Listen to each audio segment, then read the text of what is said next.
is East Asia Tonight. Good evening, I'm Lo Kwee-Su. Tonight's top stories. South Korea's top court overturns an earlier acquittal for the current frontrunner in presidential polls, Lee Jae-myung, accused of violating the election law.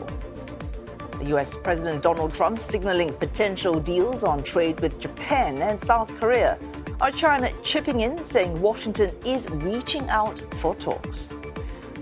A deal with the US on Ukrainian minerals that both Washington and Kiev are touting as a diplomatic win and a first step to ending a more than 3-year conflict. The Bank of Japan holding rates steady for a second straight meeting, highlighting extremely high policy uncertainty in the face of US tariffs.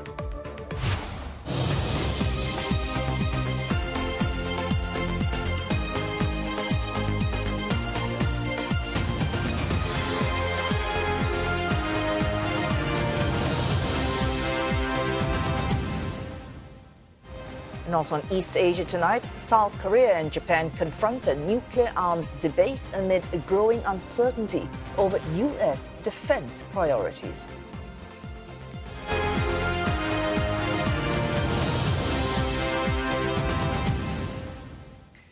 South Korea's Supreme Court has overturned an earlier ruling that had cleared presidential frontrunner Lee Jae-myung of election law violation.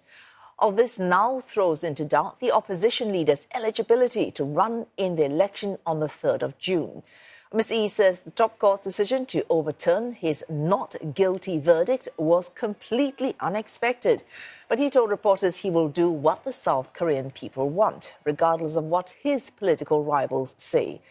The Supreme Court has sent the case back to the Seoul High Court. The lower court acquitted Mr. Lee in March after he appealed his conviction for making false claims during a 2021 parliamentary audit about a land deal while he was Seongnam mayor.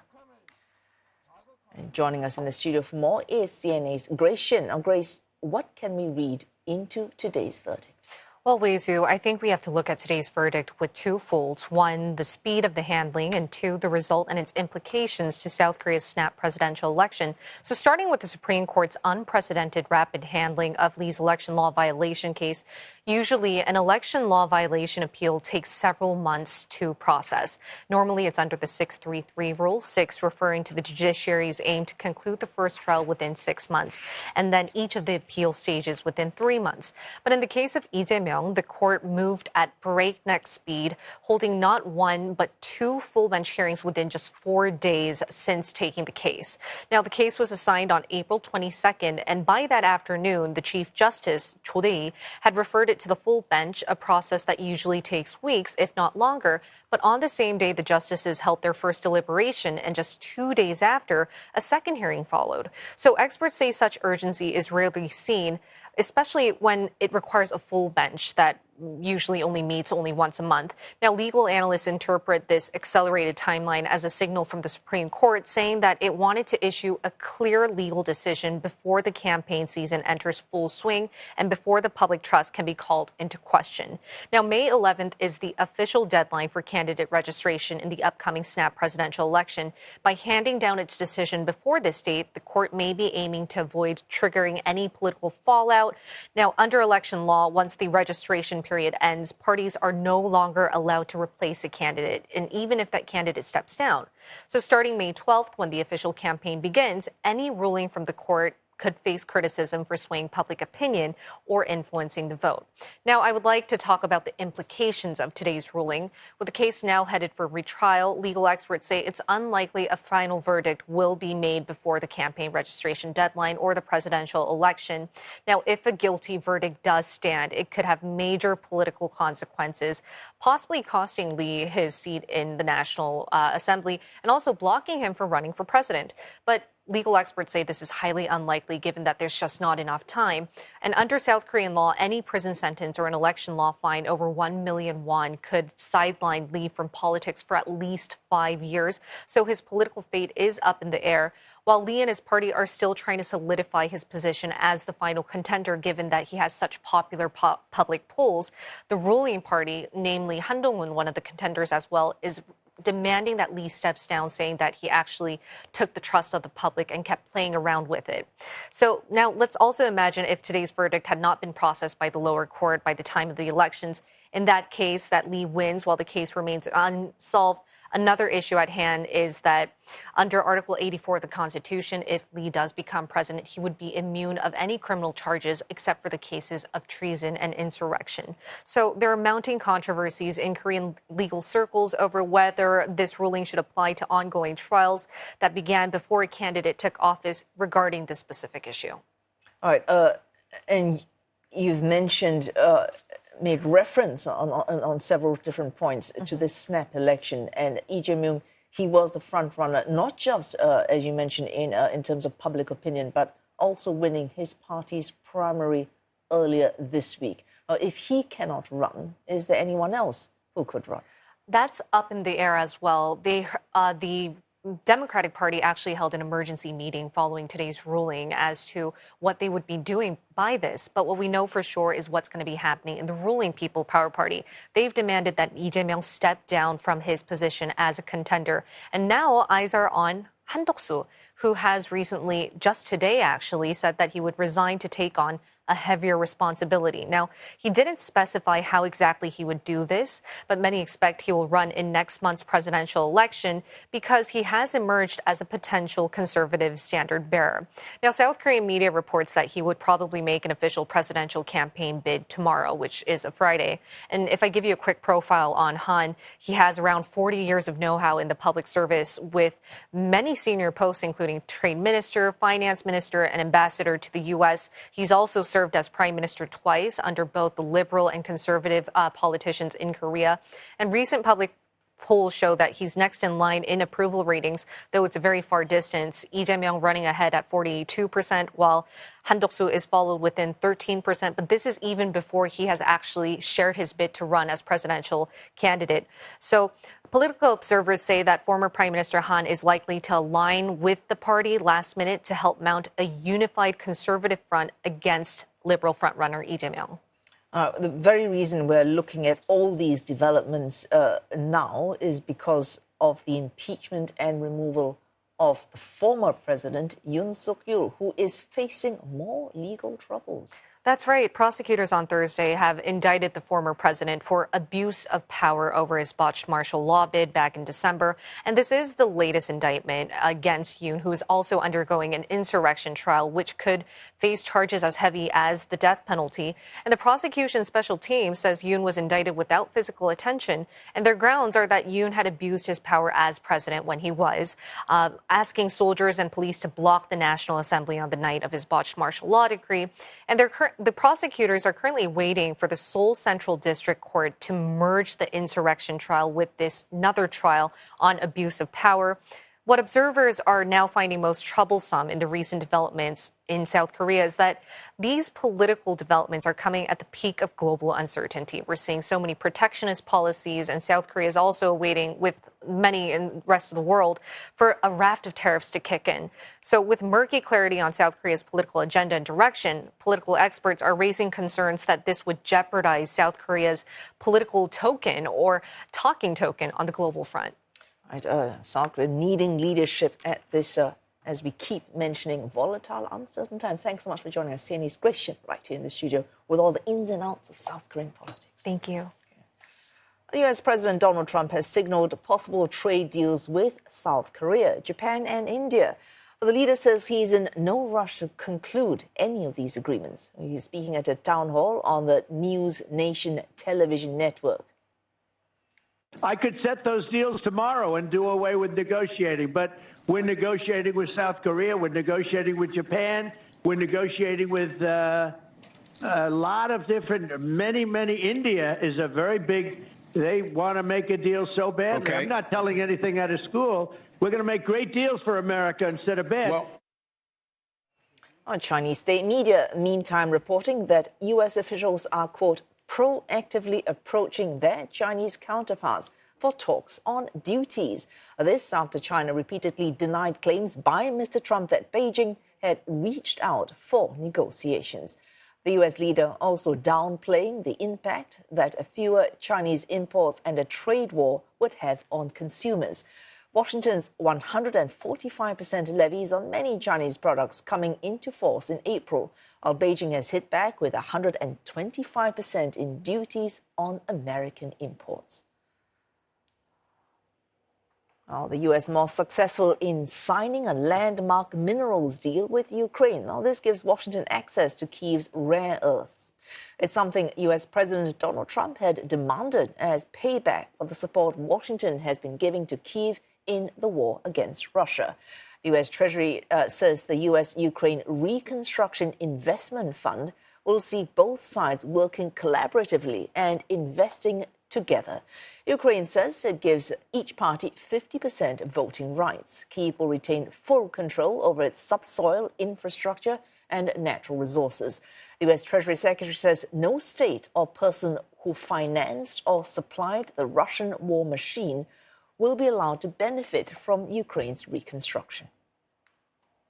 Today's agreement signals clearly to Russian leadership that the Trump administration is committed to a peace process centered on a free, sovereign, and prosperous Ukraine over the long term. It's time for this cruel and senseless war to end. Ukrainian Deputy Prime Minister Yulia Sredenko signed that agreement with the U.S. Treasury chief. She says the fund will attract global investment. So why is President Trump so keen on securing access to Ukraine's rare earths and minerals? CNA's Yasmin Yonkers explains.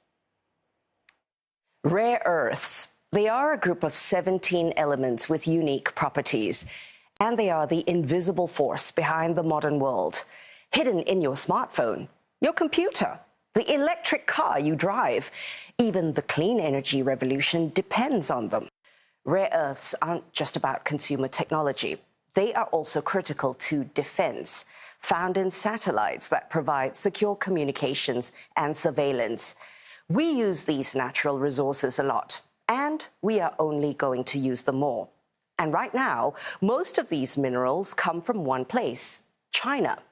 China holds the world's largest rare earth mineral reserves at an estimated 44 million tons. Other countries such as Australia, Russia, and the US have reserves too. But China isn't just rich in these resources. It dominates the refining process, controlling about 70% of global production.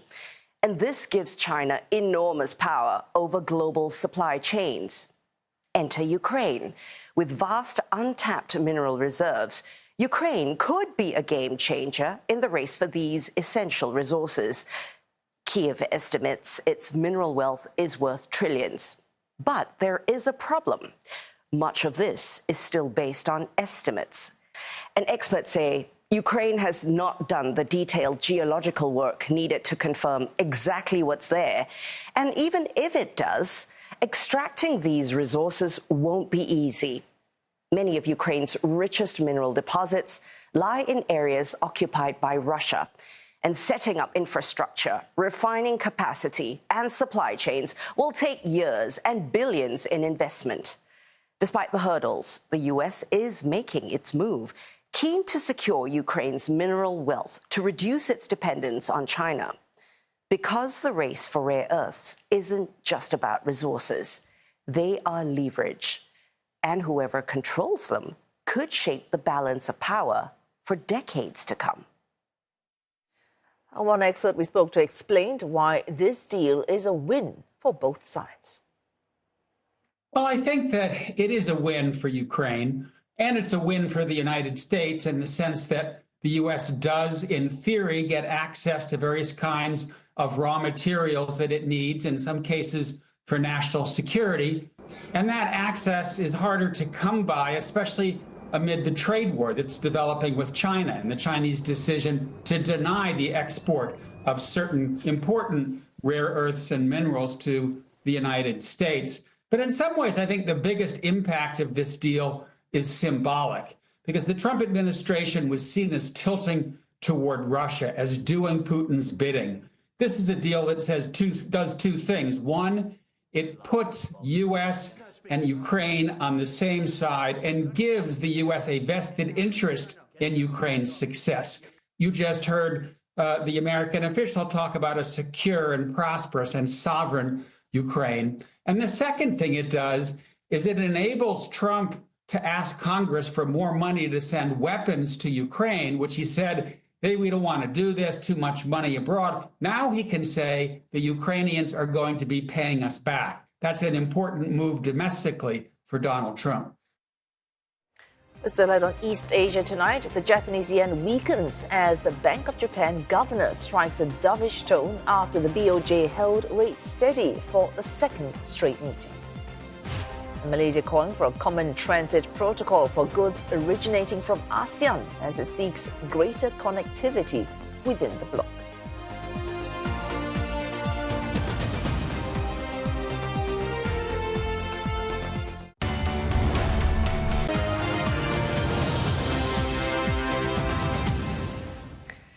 And Roland is here with the business news. Roland, no surprise from the Bank of Japan. No surprises at all. Steady as she goes for the Bank of Japan. This was the second meeting where the BOJ held its policy setting pat.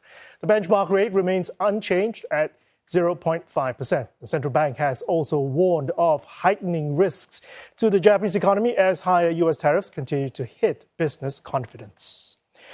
BOJ Governor Kazuo Ueda addressed the bank's decision in a press conference. He said uncertainty surrounding each country's trade policy has been extremely high after the U.S. announced reciprocal tariffs. But he pointed out that the BOJ has based its forecasts on the assumption that there will be some progress in trade negotiations. And a sign that risks from U.S. tariffs will delay but not derail its rate hike plans, the board has cut its core consumer inflation forecasts. It projects price pressures staying around the 2% target in the coming years. Ueda said that while the BOJ expects tariffs to weigh on the economy, the bank believes this downward pressure will recede and make way for a moderate recovery. Checking an on-market reaction, the Japanese yen easing against the greenback following that policy decision, and Japanese stocks ending the day in the green while most other Asian markets are closed for a public holiday. Shares of Japan's Seven & i Holdings ending the day in the green. The stock jumped more than 3% at one point on optimism that a takeover deal may be close. The operator of 7-Eleven had signed a non-disclosure agreement with Alimentation Couche-Tard, giving the Canadian company access to its financial data. Now, this marks a step forward as Couche-Tard had been looking to seal a buyout deal for some time now. 7 & i had been hesitant on an acquisition as it said it wanted to stay independent. It also cited potential antitrust issues, given the large number of overlapping stores in the U.S. There's also been some concerns raised in Japan about a foreign firm taking over such a significant piece of infrastructure, especially as 7-Eleven stores are dubbed as natural disaster support stations. If it goes through, the deal would create one of the largest convenience store brands in the world. Diving into some earnings from two Japanese trading houses, Sumitomo posted $3.9 billion in profit for the year ending March. The figure was up 45% from a year ago and beating market expectations. Now, Warren Buffett's Berkshire Hathaway is a large minority stakeholder in Sumitomo. The trading house plans to increase its annual dividend and buy back up to 2.9% of its shares. A completely different take when it comes to Mitsui & Company. The trading house posted a $6.2 billion net profit for the year ending March. Now, this is a decline of 15.4% from a year ago and is a miss on analyst expectations. An LSEG poll had expected Mitsui to post $6.3 billion in net profit. The company is forecasting a decline in net profit for the next financial year, coming in at $5.3 billion. China resale home prices fell by 0.7% in April as more properties were put up for sale. The report by the China Index Academy shows that resale home prices began falling more steeply in February, following a 7-month run of narrowing declines. The prices of existing homes fell 7.2% on year, on average in April, while the average price of new builds in 100 cities increased by 2.5% over the same period. The China Index Academy report says the market norm has been to cut prices to drive sales. According to the report, there were a relatively high number of listings in core cities last month following the lifting of sales restrictions in some cities. Malaysia is calling for a common protocol for the movement of goods in transit to speed up the ASEAN rail connectivity. Now, that's after the ASEAN Express, that's a freight rail route linking Malaysia, Thailand, Laos and China, was temporarily halted after its launch in June. CNA's Melissa Goh caught up with Malaysia's Transport Minister Anthony Loke recently on Malaysia's action plan to revive the service. Barely 6 months after its launch, the ASEAN Express freight service from Malaysia to China via Thailand and Laos was said to have been suspended. The Thai authorities were said to have restricted the movement of fruits and plants, including those in transit from neighbouring countries. At the Thai-Malaysian border town of Padang Besar, Malaysian Transport Minister Anthony Loke inspected the freight terminal ahead of his trip to Bangkok this week to meet his Thai counterpart in a bid to revive the service. Can you confirm that our ASEAN Express has been suspended for now because the Laos side said Thailand has stopped giving out permit? Well, I think that's why we face some obstacles in terms of operations. That's why I think one of the reasons why I want to meet up with my counterpart from Thailand is also to address this issue. The ASEAN Express was touted to cut freight time from Kuala Lumpur to Kunming to just 8 days, compared to at least 14 days by sea route. But cross-border customs clearance and cumbersome documentation have caused confusion and delay. The different gauge system between Thai and Laos rail networks is also not helping to speed up cargo deliveries. With the escalating global trade war, Minister Loke wants to stress to Thai authorities the urgent need to speed up connectivity to boost intra-ASEAN trade to buffer against geo-economic headwinds. Southeast Asian countries were slapped with some of the highest U.S. tariffs, in particular Vietnam, Laos and Cambodia, ranging from 46% to 49%.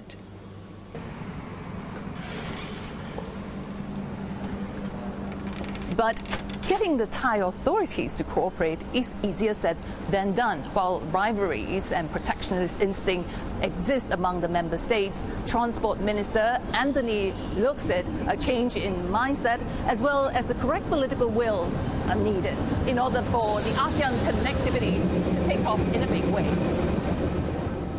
Among the member states of ASEAN, we have to break down barriers.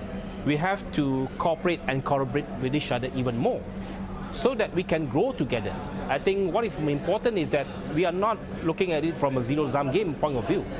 So I think if we can facilitate and we can grow the market together, it will be beneficial for both.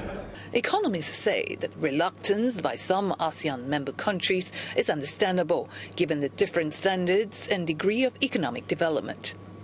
The countries are similar to each other and competing with each other. That is just sort of exacerbating the challenge here. It's why it is a challenge to negotiate within ASEAN to liberalise collectively, because you do feel like you're competing in the same industries, you're cutting each other's grass sort of thing. Still, the Malaysian Transport Minister is relentless in pushing for a common transit protocol for all goods originating within ASEAN to speed up economic integration and expand intra-ASEAN trade, which remains low at less than 25% of the bloc's overall trade. Melissa Goh, CNA, Padang Besar, Malaysia. And that's all for business. Wei Su. Thanks for that, Roland. Still ahead on East Asia tonight. The nuclear debate stirs again in South Korea amid security uncertainty under the Trump administration. The polls show increasing public support for Seoul having its own nuclear arms, but curbing that fears of proliferation and sanctions. He speaks to an expert on those considerations in just a moment.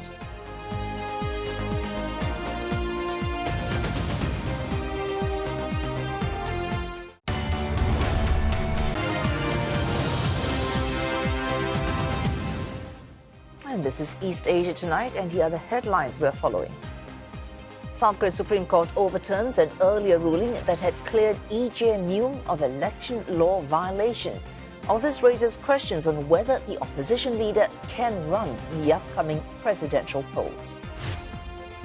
US President Donald Trump signals potential trade deals with Japan and South Korea, amongst others. Chinese state media meantime reporting that Washington is reaching out for negotiations. And the US signs a landmark minerals deal with Ukraine that gives Washington access to Kyiv's rare earths as part of efforts to reduce its reliance on Beijing. This is a debate that has run for years and is picking up steam again, fueled by changes in the White House and stronger alignment between Russia and North Korea. This is South Korea relooking nuclear armament, but as always, concerns over the implications of nuclear proliferation and possible sanctions. In February, Foreign Minister Cho Tae-yul declared that it was not, quote, off the table for South Korea to develop its own nuclear weapons program. He emphasized that Seoul is only preparing for all possible scenarios. Those remarks coming just weeks after President Donald Trump, hours into his second term at the White House, referred to North Korea as a nuclear power, raising the prospect of U.S. re-engagement with Pyongyang. This also comes amid a shift in public opinion, with recent surveys showing increasing support for domestic nuclear arms in national defense. It overtook a preference to rely on U.S. bases in the country for the first time. Observers say South Korea cannot always look to the United States, with Washington perceived as taking an inward turn under an administration that is touting America first. South Korea's brush with nuclear weapons dates back to the 1970s, when Seoul briefly pursued a covert weapons program. The idea gained traction over the years as North Korea's own arsenal expanded. Pyongyang is estimated to have at least 50 nuclear warheads, and projections indicate that number could increase significantly. North Korea's mutual defense pact with Russia also prompting concern. Experts are urging South Korea to weigh the necessity of nuclear deterrence, with Pyongyang warning of nuclear disaster for the Korean peninsula.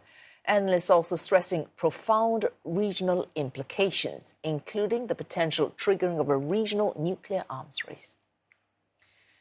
And from all this, we're joined by Grant Newsham, live from Tokyo. He's a senior research fellow at the Japan Forum for Strategic Studies. Thanks for joining us, Mr. Newsham. Now, all those considerations that are holding South Korea back, of all those that we have mentioned, which for you is the most salient? I think the biggest concern for the South Koreans is what it might do to the U.S.-South Korea defense relationship. Now, the South Koreans do rely heavily on the U.S. for defense. So this is what's slowing them down. The political implications of this could be immense, and it's something that they don't want to lose. But at the same time, the South Koreans are very serious when they say that they are considering having nuclear weapons of their own. So concerns about regional nuclear proliferation, concerns that Japan might also join South Korea in starting its own nuclear armament program. That is less of a concern. I think it is. We talk about a possible future nuclear arms race or arms race in the region. Well, that's already started, and only two sides are playing in it, and that's North Korea and China, both of which are building up their nuclear arsenals very quickly. Meanwhile, South Korea has nothing. The Japanese have nothing. So I do think when South Korea considers the issue, that what Japan might do is probably less of a concern. And also what China and North Korea might do just might be less of a concern too, given the advantage in terms of nuclear weapons that both North Korea and China have over South Korea. With the South Koreans, I think it very much is a sense that they're on their own, just geographically, historically, they've been isolated in between major powers that have caused them a lot of trouble. And there is a sense in many quarters that relying too heavily on one country, even if it is the United States for your ultimate defense, is not an unwise or a sustainable approach to things. South Korea, though, has not been standing still. So we talk about debate stirring on a nuclear arms program at home. But in fact, South Korea has always made effort to, whether they call it nuclear latency or nuclear hedging, which is developing capabilities so that they can rapidly acquire nuclear weapons, but they stop short of actual armament. That's in place so that, if I can quote you, they can in fact have weapons within perhaps 6 months, and I quote you again, without actually breaking a sweat. They probably could. That's how advanced they are. The Japanese could do it at least as fast, if not faster. The technology's there, the know-how, the launch systems, they wouldn't have much trouble putting together a basic sort of nuclear capability if they wanted to. And as I said, that's the case with their neighboring country across the sea, Japan. If they wanted to, they could do it quickly. Analysts will differ on how fast they could actually put one together. Some say they could do it faster, some say it would take longer, but it wouldn't take long if they put their minds to it. And what's happening in North Korea? So we've seen nuclear tests really speed up and take on weight under the current leader. In fact, ICBMs now can hit American home soil, so the American mainland. It used to be just Hawaii and Guam. Now we are looking, in fact, at the American mainland possibly being targeted by effective ICBMs. So progress in the North's nuclear program makes it imperative that South Korea, as you say, should not be looking to just the one backer on its own defense. Well, that's right. And South Korea looks at this, and North Korea is obviously right next to them. And just the conventional force that North Korea has could lay waste to Seoul and the northern parts of South Korea. That's the conventional force. You add in the North Koreans' nuclear arsenal, and that gives them the ability to cause even more damage, but also to intimidate and to try to threaten and force South Korea to behave the way the North Koreans want them to do. The Americans, of course, spent many years just ignoring the North Korean sort of weapons of mass destruction issue the last 30 years, and they've just ignored the problem. And all this was for the North Koreans was an engineering problem, and they got plenty of help from the Chinese communists, from the Iranians, from the Pakistanis, and gradually they have put together nuclear devices, and now a lot of them, and the delivery systems, the long-range missiles that you need, and the ability to miniaturize nuclear weapons to put them on top of a missile and be able to launch it. And now they can hit the United States, most parts of it, and they'll just improve the range and the accuracy gradually. They also have got, or will have very soon, sea-launched and submarine-launched nuclear missiles and nuclear weapons. So that just adds to the threat that the Americans face. But look at it from South Korea's perspective. That's even worse. So one understands their interest in having nuclear weapons of their own. And you'll note that when this issue is raised publicly, that there's no real public resistance to it. There's no huge opposition. And the South Koreans, as I said, if they wanted to, they could have one of these pretty quick, they could have this capability pretty quickly. And a final question. The thing is, when South Korea looks to Washington, they would ask themselves the question, why should Washington jeopardize its own safety for a concern like South Korea, which may be a valuable Asian ally, but is not an existential concern for the United States? If North Korea can threaten with an ICBM landing on American soil, why should America threaten its own safety for an ally like South Korea? Final question. Well, that's a fair question to raise. And the South Koreans, just like the Japanese, are legitimately raise that issue. Would the Americans really defend them with everything they've got? The Japanese are particularly concerned about it. That's why they always beg the Americans to talk about something called extended deterrence whenever they meet. They've been doing this for a while, and that's getting the Americans to once again promise that they will use their nuclear weapons. South Koreans have similar concerns about just how committed an American administration would be to risking everything to defend South Korea. I think the Americans are serious about doing what's necessary to defend their friends and their allies, but they've never really been challenged in this way. So nobody quite knows. And really, it is human nature, I think, on the part of the South Koreans to have some doubts about just how far the United States would go. And they do think that hedging their bets and having a nuclear capability of their own just might be the prudent thing to do. And things are moving slowly, but nonetheless, they are moving, I think, towards this end, where you may find that Seoul and Tokyo as well at some point do just bite the bullet and go ahead and make sure that they've got a nuclear arsenal of their own that at least gives them some defense against what North Korea and what the People's Republic of China is threatening to do to them. And at some point, perhaps coming earlier rather than later. Thanks for that, Grant Newsham, Senior Research Fellow, Japan Forum for Strategic Studies.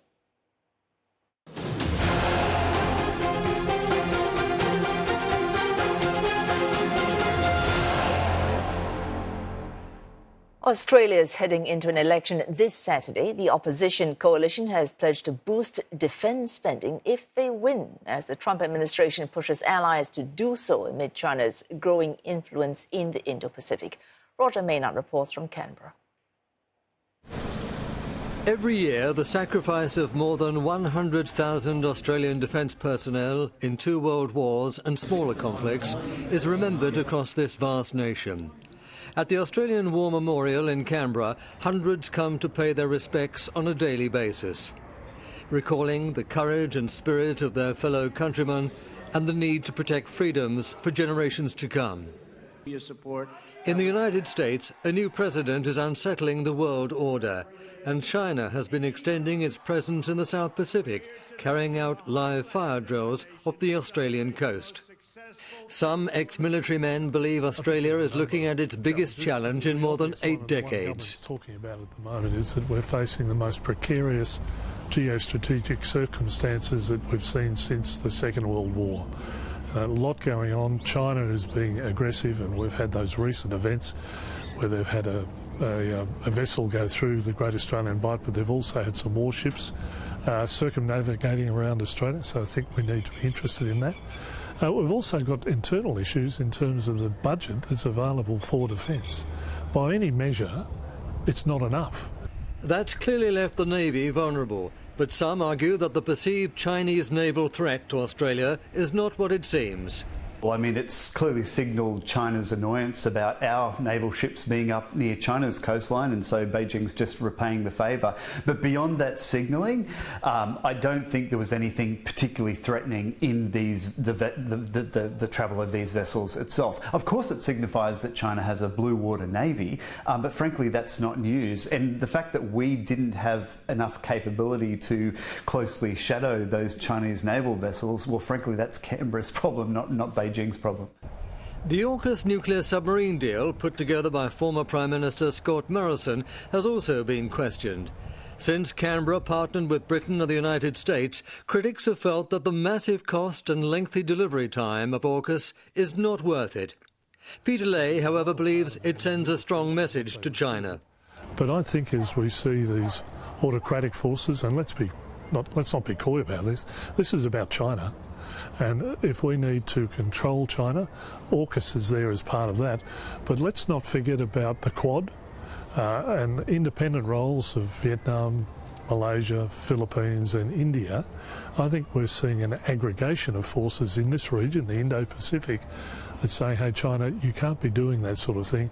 We're keeping an eye on you, and we're going to curtail the sorts of adventurous activities that you're on about. China has not dominated the Australian election campaign, except in connection with the possible knock-on effect of President Trump's tariffs. There's a real sense at the moment, because of global trade chaos really being brought about from the White House, that this has implications both for the Chinese, but also if the Chinese economy is harmed by huge trade barriers, that this could in fact roll on to the Australian economy as well. In other words, the harm done to the Chinese economy could also threaten Australia's economy as well. After this week's election, as Canberra grows accustomed to a new set of challenges triggered by changing dynamics in the White House, the political, economic and strategic consequences are not to be underestimated. Roger Maynard, CNA, Canberra. This is ahead on his bulletin. Singaporeans are preparing to head to the polls on Saturday. We'll bring you the latest from the final day of campaigning after the break. Now we look into the push for a mindset change and greater recognition in one of the world's fastest growing sports for women.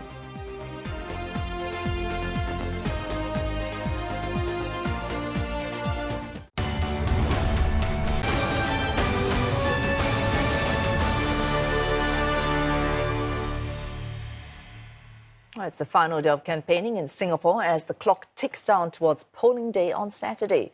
Genevieve Wu is here with an update. Thanks, Wei Su.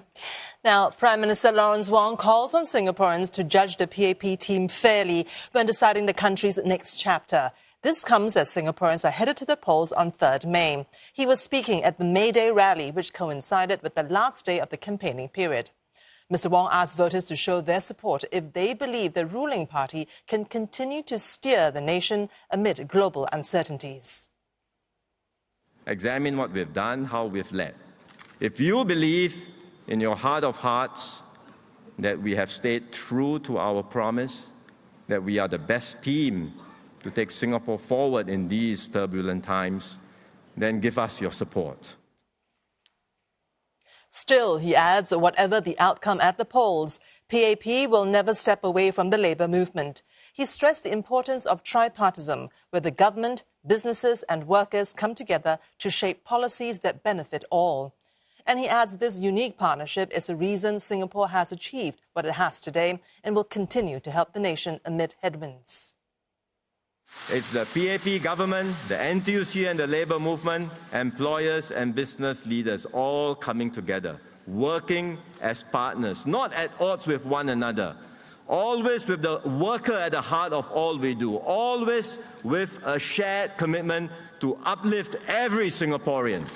And because of the deep bonds of mutual trust and respect, we can always find ways to accommodate one another, to give and take, and to find the best way forward. Singapore's opposition should captain the ship and not just be co-drivers in a car, especially in uncertain times. That's National Solidarity Party's rebuttal to Health Minister Ong Ye Kung, who likened the opposition to co-drivers who will not take responsibility in a crash. This car and co-driver analogy is pretty outdated. With Singapore population growing at such a fast pace, we have grown from a car to a big ship now. They are now the sailors of the ship. We should be the captain, directing them. If they are not doing correctly, not following the proper policies and coming up with wrong procedures. The NSP was speaking to media during a walkabout at Sun Plaza in Sembawang. Citing Education Minister Chan Chun Sing's call to return to core election issues, the party agrees and says too much time has been spent on bickering and taking credit. New candidate Verena Ong directly addressed Mr. Chan as she urged for smaller class sizes of up to 25 students and better efforts to address mental wellness in schools. For our Minister Chan Chun Sing, right, he says that reducing stress is his concern now, all right. But the thing is, we don't just take stress away like that with just added counsellors or taking some exam topics away. It doesn't work that way. We believe in smaller classroom size, okay, and better support for educators, and also more flexibility in the learning styles, diverse learning styles for our students. And that's the latest for general election campaigning in Singapore. Back to you, Wei Su. Well, thanks for that, Genevieve. I'll turn into sports before we go. The debut of women's rugby in the 2016 Rio Olympics marked the pinnacle since females started playing that sport some 130 years ago. Or since then, it has been gaining recognition here in Asia, in countries such as Japan and Thailand. And while the World Women's Rugby competition table is still dominated by the West, Asian players are increasingly making their mark, as CNA's Mei Wong reports. Some may be smaller in stature compared to their Western counterparts, but they make it up with their nimble moves. We just need to expose these players to more higher level competitions. I think that's the main thing we need to focus on. And with the World Series traveling worldwide, the women's team's getting more exposures already. The Hong Kong women's rugby team also gave great exposure to the sport when they beat Kazakhstan and clinched their first victory in the Melrose Claymores event held recently in the city. The event, organised as part of the renowned Rugby Sevens, is a competition featuring invitational teams. Women's rugby is probably the fastest growing sport in the world right now, so it's definitely going to go way further, but I guess it's down to us to promote it and hopefully get more younger girls to come in and play the sport. But there still remains a need for a mindset change within Asia towards women's professional rugby.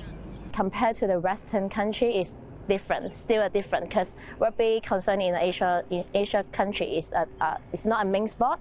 We see badminton, basketball, volleyball, table tennis, like other sport is like a main sport, especially in Hong Kong as well. The biggest issue for the women's game is it's always an afterthought, right? You speak to any organization that build their programs, it's not driving the program, it's not the main focus point. China, Thailand, even Japan, right? To a certain extent, they have started to be deliberate and strategize about success in the women's game. We're growing both in terms of what we do as elite level, where we're trying to play in more tournaments, qualify for bigger and better tournaments. We've seen women's tournaments now having their standalone windows, where perhaps they were played alongside the men's game. Now they're able to stand and have their own, like I said, competition window. Women's rugby in Asia, unlike other sports, have not received as much attention for decades. So the women involved in the game today hope they can help contribute to that wave of change. Women's rugby is not just a sport, but it's really a movement. And these women here are to dispel any kind of stereotypes you have about this particular sport. More importantly, it's also to show you that women's rugby is growing from strength to strength.